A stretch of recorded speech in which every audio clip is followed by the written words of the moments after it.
Assalamualaikum sahabat, jumpa lagi di sini di Cerita Ruqyah Syariah. Sebelum kita dengarkan cerita, ada baiknya subscribe, like, share, dan komen dulu agar saya tambah bersemangat berceritanya. Leni adalah seorang ibu muda yang dikenal sebagai wanita solehah di lingkungan tempat tinggalnya di Sungai Kunjang. Ia rajin menghadiri majelis taklim, menjaga salat 5 waktu, dan membiasakan zikir pagi petang. Kehidupan rumah tangganya bersama Arman, suaminya, tampak tenang dan bahagia. Namun, di balik ketenangan itu, ada sesuatu yang mulai mengusik batinnya. Sudah beberapa bulan terakhir, Leni merasa ada yang berubah dari Arman. Suaminya yang dulu hangat dan penuh perhatian, kini sering bersikap dingin, bahkan acuh tak acuh. Anehnya, di lain waktu, Arman justru menjadi sangat mesra. Terlalu mesra, dengan cara yang membuat Leni merasa tidak nyaman. Sentuhannya terasa asing, tatapannya seperti bukan milik orang yang ia kenal selama ini. Leni mencoba menepis perasaan itu. Ia berprasangka baik, mungkin Arman sedang lelah atau stres karena pekerjaan. Tapi semakin hari, keganjilan itu semakin nyata. Ia mulai merasa seperti hidup bersama dua versi Arman. Satu yang ia kenal, dan satu lagi yang entah siapa. Malam itu, sekitar pukul 12:30 dini hari, Leni terbangun karena mendengar suara sendok jatuh dari arah dapur. Ia membuka mata perlahan, memastikan Arman masih tertidur di sampingnya. Nafasnya teratur, tubuhnya terbungkus selimut. Leni bangkit pelan, berjalan menuju dapur dengan langkah hati-hati.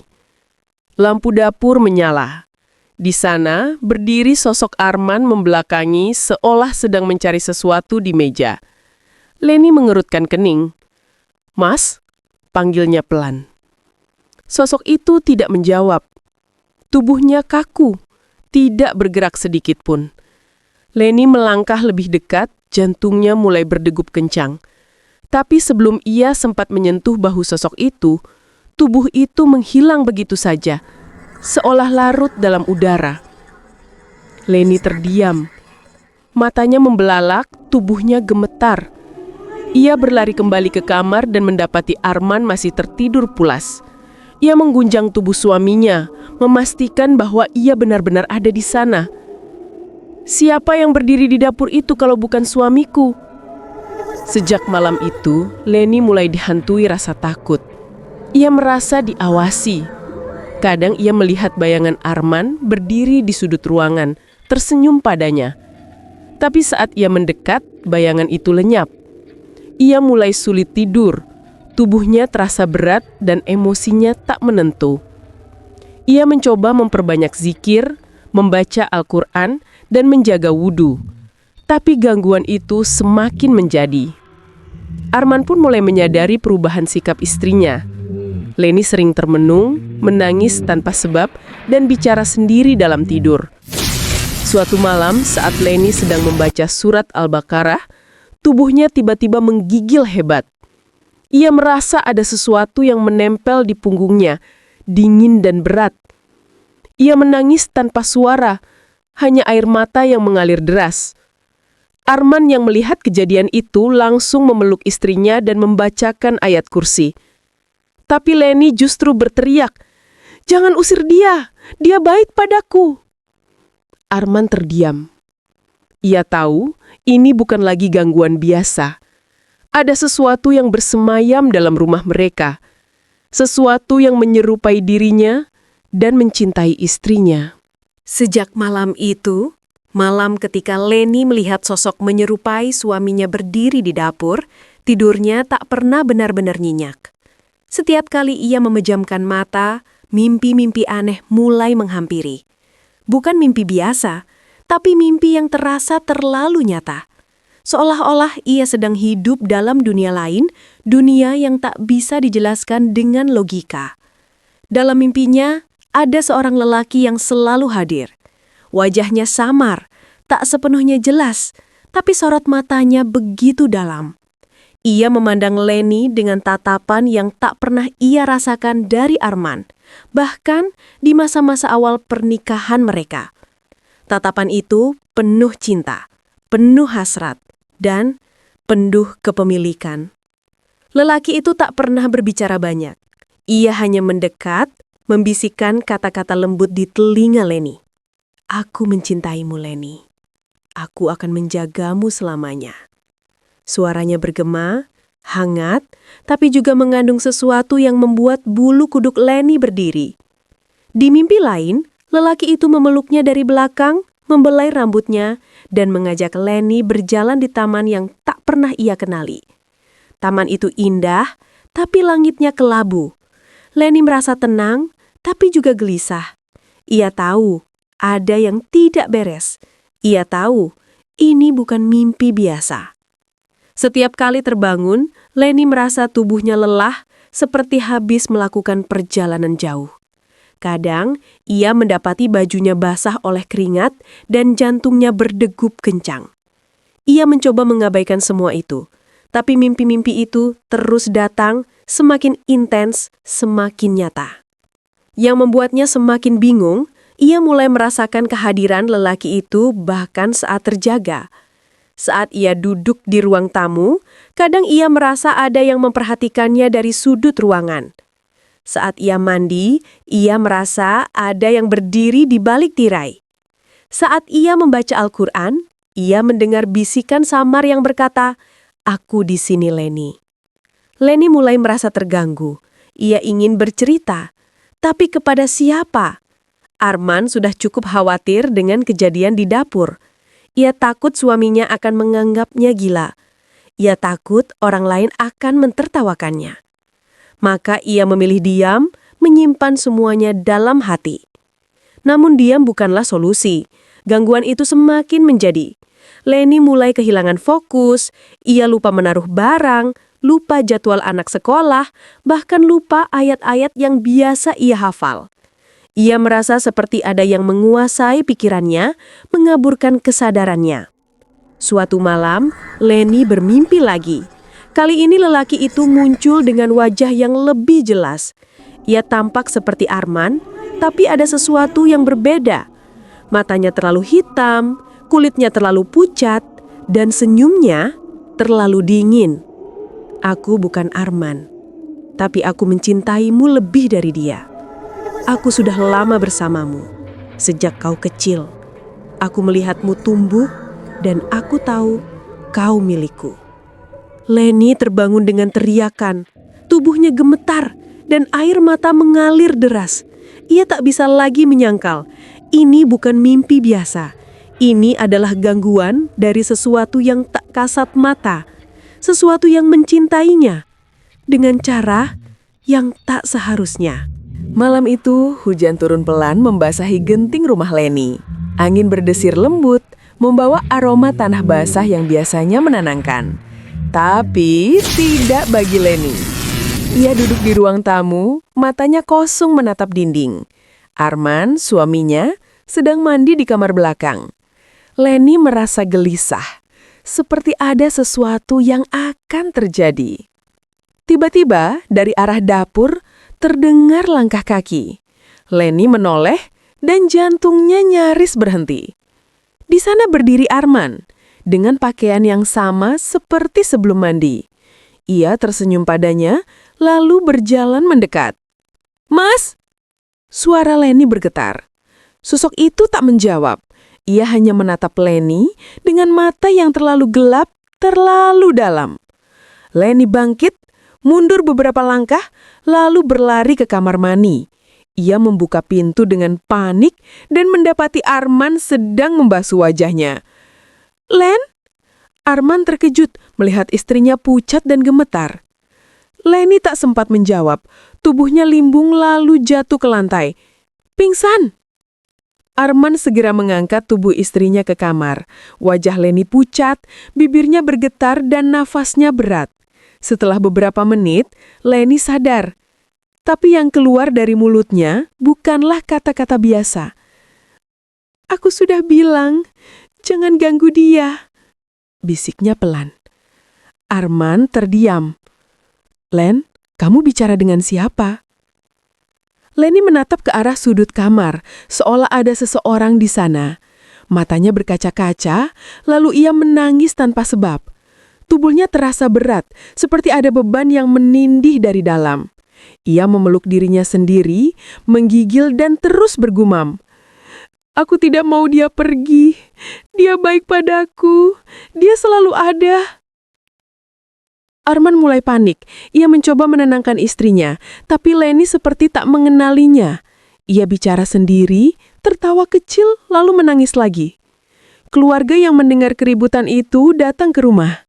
Ibu Leni menangis melihat anaknya seperti orang linglung. Ini bukan gangguan biasa, kata pamannya yang dikenal sebagai orang yang paham ilmu ruqyah. Ini gangguan dari jin. Malam itu, suasana rumah berubah.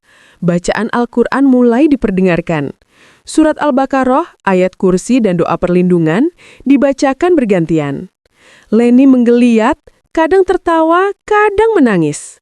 Ia menyebut nama yang tak dikenal siapapun. Dia bilang dia mencintaiku. Dia ingin bersamaku. Dia marah kalau aku dekat dengan Arman. Keluarga mulai menyadari bahwa jin yang menyerupai Arman itu bukan sekadar gangguan biasa. Ia jatuh cinta pada Leni dan kini mulai menunjukkan rasa cemburu. Setiap kali Arman menyentuh Leni, tubuhnya bereaksi, menggigil, menjerit, atau bahkan pingsan.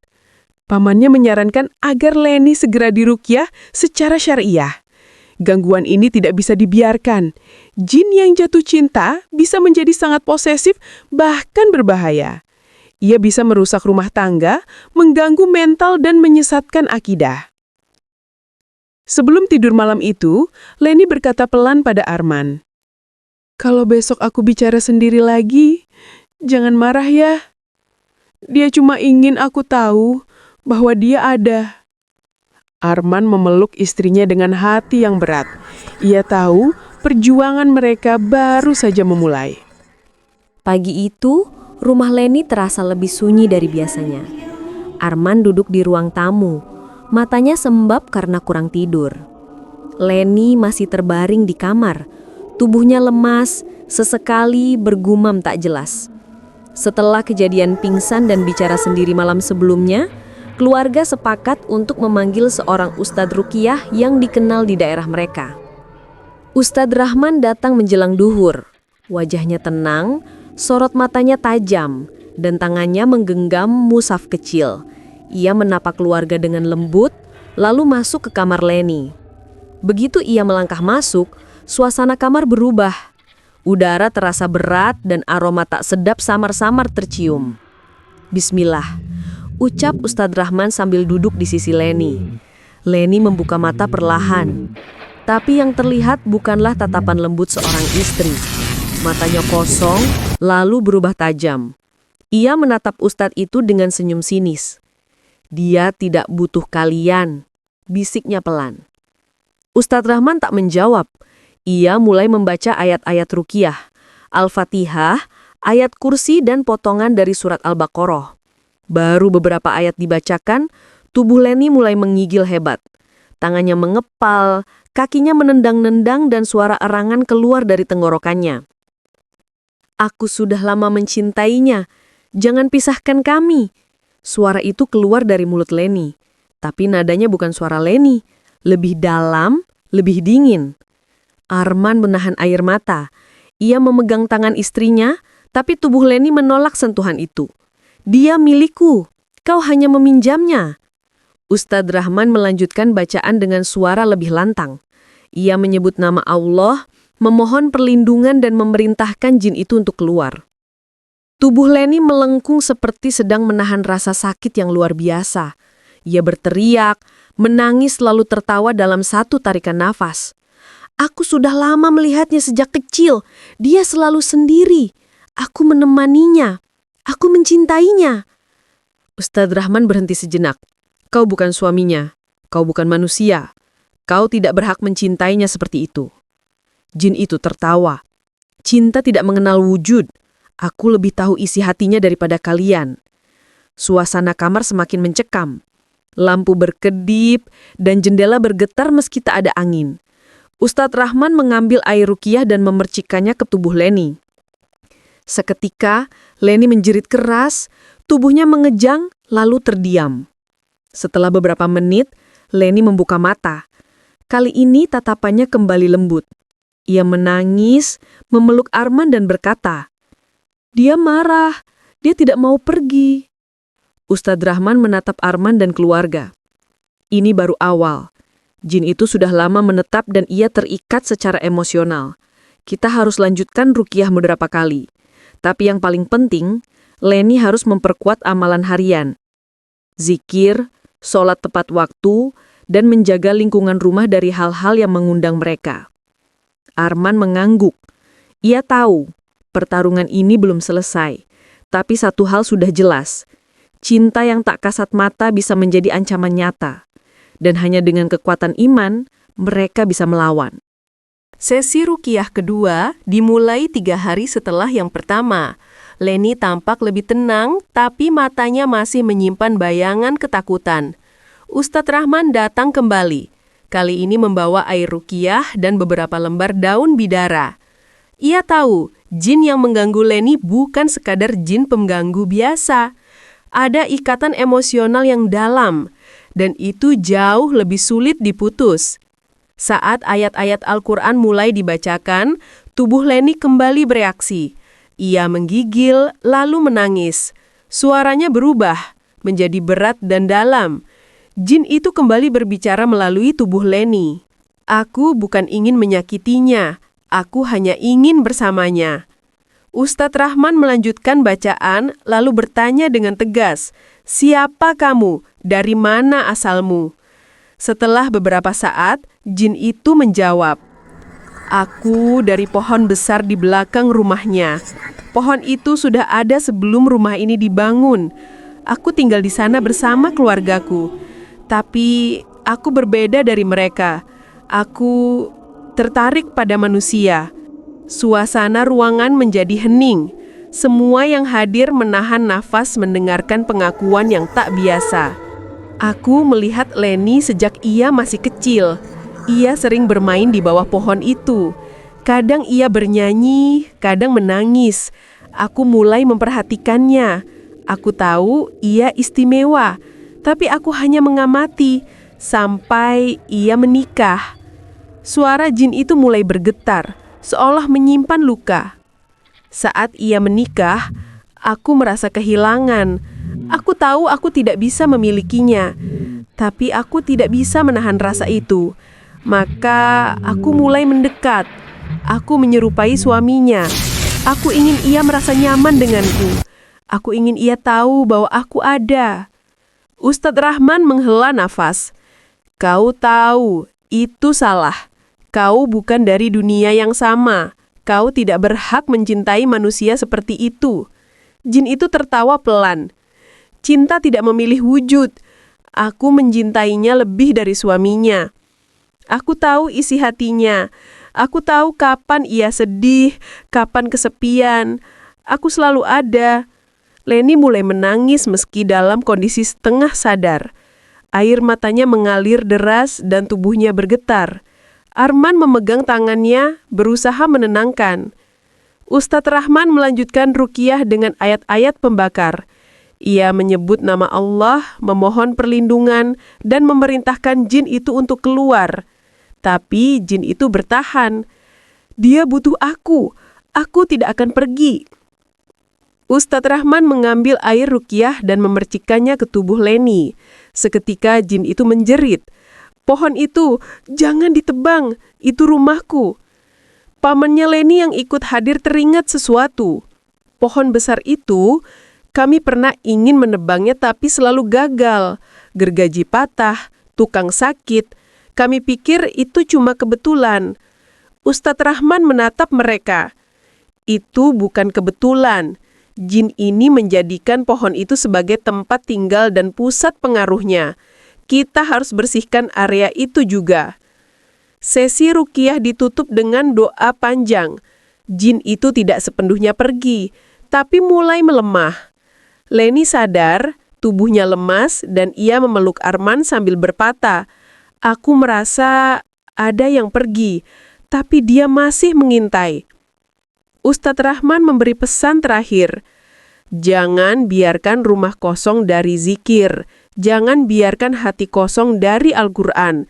Jin itu mencintai, tapi cintanya bukan berkah. Ia adalah ujian. Hari ke-7 sejak gangguan jin terungkap, Leni tampak lebih tenang. Namun ketenangan itu hanya di permukaan. Di malam hari, ia masih sering terbangun dengan tubuh berkeringat, mata merah, dan napas tersengal. Kadang ia menangis tanpa sebab. Kadang ia bicara sendiri dengan suara pelan, seolah sedang berdialog dengan sesuatu yang tak terlihat. Ustaz Rahman kembali datang, kali ini dengan persiapan lebih lengkap. Ia membawa air ruqyah, daun bidara, minyak zaitun, dan mushaf kecil yang selalu menemaninya. Ia tahu, jin yang mencintai Leni bukan hanya kuat, tapi juga licik. Ia tidak menyerang dengan kekerasan, melainkan dengan kelembutan yang menyesatkan. Bismillah, hari ini kita lanjutkan. Tapi kali ini, Leni harus ikut melawan, ujar Ustaz Rahman kepada Arman dan keluarga. Leni duduk bersila di atas sajadah. Wajahnya pucat, tapi tekadnya mulai tumbuh. Ia sudah mulai memahami bahwa gangguan ini bukan sekadar mimpi buruk, melainkan ujian akidah. Ia harus melawan, bukan hanya dengan ruqyah, tapi dengan kekuatan iman. Ustaz Rahman mulai membaca ayat-ayat membakar, potongan dari surat Al-Baqarah, Al-Muminun, dan Al-Jin. Suaranya lantang, penuh keyakinan. Leni mulai menggigil, tubuhnya bergetar dan matanya berubah tajam. Aku tidak akan pergi. Suara itu muncul lagi dari tubuh Leni. Dia sudah menjadi bagian dari hidupku. Aku mencintainya. Ustaz Rahman tidak gentar. Ia melanjutkan bacaan, lalu menyuruh Leni untuk ikut membaca zikir perlindungan. La ilaha illallah, hasbiyallahu la ilaha illahuwa, alaihi tawakkaltu, wa huwa rabbul arsyil azim. Leni mengucapkannya dengan suara pelan, lalu semakin lantang. Tangannya gemetar, tapi ia terus membaca. Air mata mengalir bukan karena takut, tapi karena tekad untuk bebas. Jin itu mulai melemah. Suaranya berubah menjadi erangan, lalu tangisan. Kenapa kau menolakku, Leni? Aku selalu ada untukmu. Aku lebih tahu isi hatimu daripada mereka. Leni menjawab dengan suara yang gemetar tapi tegas. Kau bukan bagian dari hidupku. Cinta yang kau tawarkan bukan dari Allah. Aku milik suamiku dan aku milik Tuhanku. Ustaz Rahman memercikkan air ruqyah ke tubuh Leni. Jin itu menjerit, lalu tubuh Leni mengejang. Setelah beberapa menit, ia terdiam. Napasnya kembali normal dan matanya kembali lembut. Sudah mulai melemah, kata Ustaz Rahman. Tapi belum sepenuhnya pergi. Jin ini terikat secara emosional. Ia akan mencoba kembali, terutama saat hati Leni kosong dari zikir. Ia lalu memberi nasihat penting. Gangguan seperti ini tidak hanya bisa diatasi dengan ruqyah. Harus ada benteng spiritual. Rumah harus dipenuhi dengan Al-Quran, zikir, dan sholat berjamaah. Jangan biarkan celah terbuka. Leni mengangguk. Ia mulai menyadari bahwa selama ini ia terlalu sering merasa sendiri, terlalu sering menyimpan luka dalam diam. Dan di saat itulah jin itu masuk, menawarkan cinta yang semu. Malam itu Leni dan Arman mulai membangun benteng baru.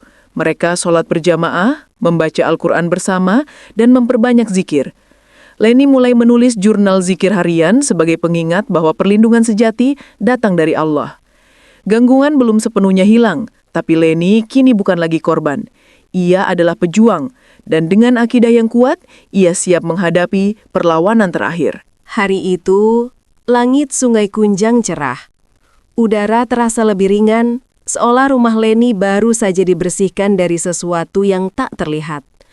Setelah melalui 5 sesi ruqyah syariah yang intens dan penuh perjuangan, jin yang mencintai Leni akhirnya menyerah. Ia pergi dengan jeritan panjang, meninggalkan tubuh Leni yang terkulai lemas namun damai. Ustadz Rahman duduk di ruang tamu bersama Arman dan keluarga. Wajahnya tenang, tapi sorot matanya tetap waspada. Gangguan ini sudah berakhir, insya Allah. Tapi jangan lengah.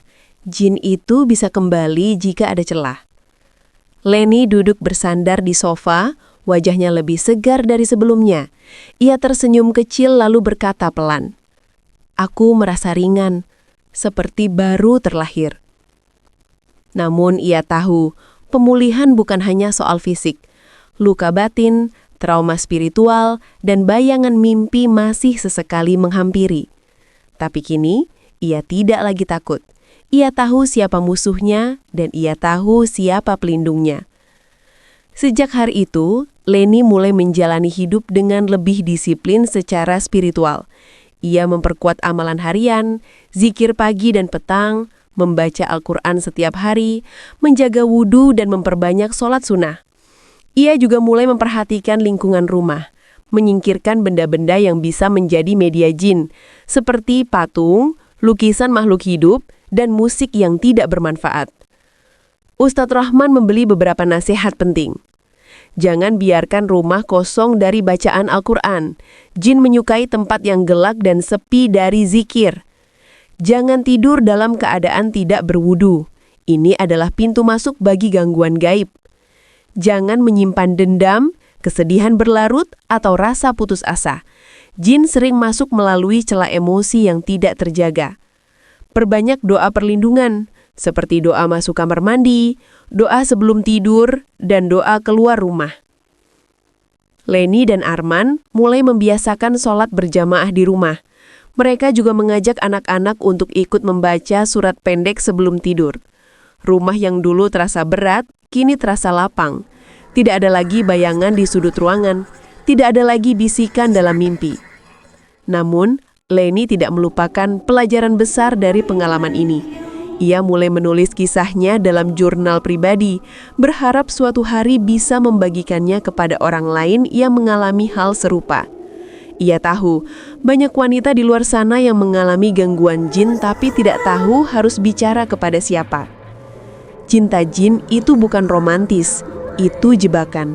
Ia datang saat kita lemah, saat kita merasa sendiri. Tapi cinta sejati adalah cinta yang membawa kita lebih dekat kepada Allah. Ustadz Rahman juga menekankan pentingnya memahami ruqyah syariah. Ia menjelaskan bahwa ruqyah bukan sekedar pengusiran jin, tapi proses pemurnian hati dan penguatan akidah. Ruqyah yang benar harus berdasarkan Al-Quran dan Sunnah, bukan campuran dengan mantra atau praktik syirik. Ruqyah bukan sihir putih, ia adalah cahaya yang membakar kegelapan. Tapi cahaya itu harus dijaga dengan ilmu dan iman. Kini, Leni bukan lagi korban. Ia adalah penyintas. Ia telah melewati badai cinta gaib yang nyaris merenggut akalnya dan kembali ke cahaya dengan bekal spiritual yang lebih kuat. Ia tahu, jin itu mungkin masih mengintai dari kejauhan. Tapi selama hatinya penuh dengan zikir, ia tidak akan bisa masuk lagi.